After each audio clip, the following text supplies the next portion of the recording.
പ്ലൈവുഡിന്റെ നേതൃത്വത്തിൽ സംഘടിപ്പിച്ച carpenter and interior meet പ്രൊഫഷണലുകൾക്ക് പുതിയ ദിശ.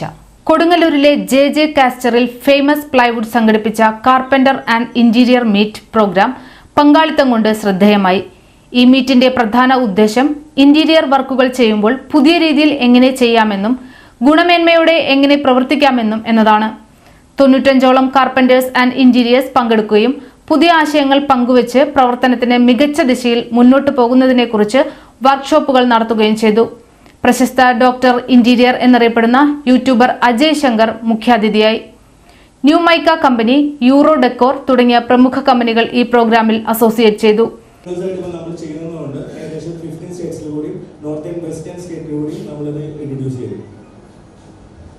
ഈ ഒരു പ്രോഗ്രാം നമ്മൾ ചെയ്യുമ്പോൾ ആദ്യമായിട്ട് നമ്മൾ അറിഞ്ഞിരിക്കേണ്ട കാര്യം എന്ന് പറഞ്ഞാൽ എൻറോൾമെന്റ് ആണ്.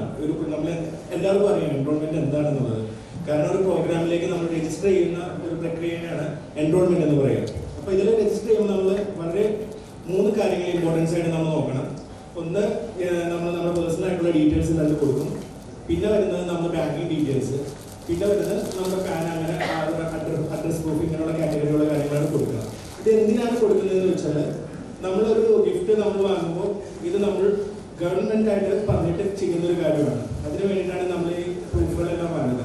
അപ്പോൾ ഇത് നമ്മൾ രജിസ്റ്റർ ചെയ്യുമ്പോൾ മസ്റ്റായിട്ട് നമ്മൾ പാൻ കാർഡ് കയ്യിലുണ്ടാവണം. പിന്നെ ആധാർ കാർഡ് അല്ലെങ്കിൽ ഡ്രൈവിംഗ് ലൈസൻസ്, പിന്നെ UPI ID. Google Pay use ചെയ്യുന്നവരാണ് നമ്മളെല്ലാവരും. ഇപ്പോൾ ഈ UPI ID കയ്യിലുണ്ടാവണം. അല്ലെങ്കിൽ നമുക്കതിന് പകരം ബാങ്കിങ് പാസ്ബുക്ക് ഉപയോഗിക്കാം.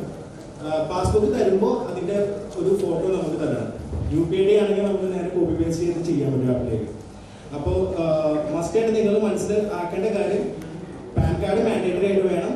പിന്നെ വേണ്ടത് ഡ്രൈവിംഗ് ലൈസൻസോ അല്ലെങ്കിൽ വോട്ടർ ID, പിന്നെ UPI ID, പിന്നെ നമ്മുടെ മെയിൽ അഡ്രസ്സും വേണം. കാരണം നിങ്ങൾക്ക് ഈ വൗച്ചേഴ്സ് ഒക്കെ അയച്ചു തരുന്നത് ഈ മെയിലിലേക്കായിരിക്കും. ഫസ്റ്റ് ടൈം നമ്മൾ അയച്ചത് വാട്സപ്പിലായിരിക്കും. എന്തെങ്കിലും കാരണവശാൽ ഓട്ടോമാറ്റിക്കലി ഡിജിറ്റൽ ആയി പോയി കഴിഞ്ഞാൽ നമുക്ക് മെയിലിലേക്കായിരിക്കും അയക്കുക. അപ്പോൾ നമ്മൾ മെയിൽ അഡ്രസ്സ് കൊടുക്കുമ്പോൾ കറക്റ്റായിട്ട് കൊടുക്കണം.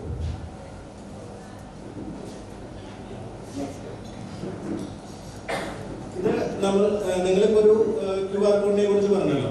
ഇത് കൂടാതെ നിങ്ങൾ ശ്രദ്ധിച്ചിട്ടുണ്ടോന്ന് അറിയില്ല, നമുക്കൊരു പെട്രോൾ പമ്പിലൊക്കെ കണ്ടിട്ടില്ലേ, ഗൂഗിൾ പേ ഒക്കെ ചെയ്യാൻ നേരത്തെ ഒരു QR കോഡ് കാണാം. അതേപോലെ നമ്മുടെ ഷീറ്റ്സിലെല്ലാം വരുന്നുണ്ട്. ഇത് നിങ്ങൾക്ക് കിട്ടുന്ന ബെനിഫിറ്റ്സിന്റെ കോഡ്സ് ആണ്. ഈ QR കോഡ് നമുക്ക് സ്കാൻ ചെയ്യാൻ പറ്റും. സ്കാൻ ചെയ്യേണ്ട വിധാനം കാണിച്ചിരിക്കുന്നത്. വൺസ് നമ്മൾ ആപ്ലിക്കേഷൻ നമ്മൾ രജിസ്റ്റർ ചെയ്ത് ലോഗിൻ ചെയ്തതിന് ശേഷം ഓപ്പൺ ചെയ്ത് കഴിയുമ്പോൾ ആ സ്കാൻ എന്നുള്ള സെൻറ്റർ ബട്ടണിൽ പ്രസ് ചെയ്ത് കഴിഞ്ഞാൽ നമ്മുടെ സ്കാനർ ഓൺ ആവും.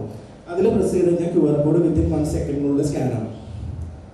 പിന്നെ ഇത് നമുക്ക് വേറെ ഓപ്ഷൻ കൂടി ഉണ്ട്.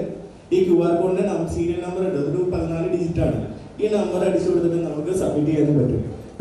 QR കോഡ് ഓപ്പൺ ആയിരിക്കുന്ന സെന്റർ പിക്ചറിന്റെ മുകളിലായിട്ട് റൈറ്റ് സൈഡിൽ ടോപ്പിൽ കണ്ടില്ല ഒരു യോഗ്യരായ വ്യക്തിത്വങ്ങൾക്കും സ്ഥാപനങ്ങൾക്കും അജയ് ശങ്കറിനെയും ന്യൂ മൈക്ക കമ്പനിയെയും യൂറോ ഡെക്കോർ കമ്പനിയെയും മെമന്റോ നൽകി ആദരിച്ചു. ഈ പരിപാടിയിലൂടെ കാർപ്പന്റിംഗ്, ഇന്റീരിയർ ഡിസൈൻ, നിർമ്മാണ മേഖലയിലെ പ്രൊഫഷണലുകൾക്ക് പുതിയ അറിവുകളും പ്രചോദനവും ലഭിച്ചിട്ടുണ്ട്.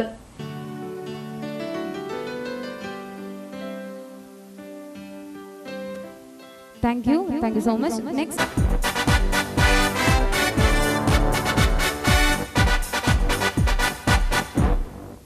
നമുക്കറിയാം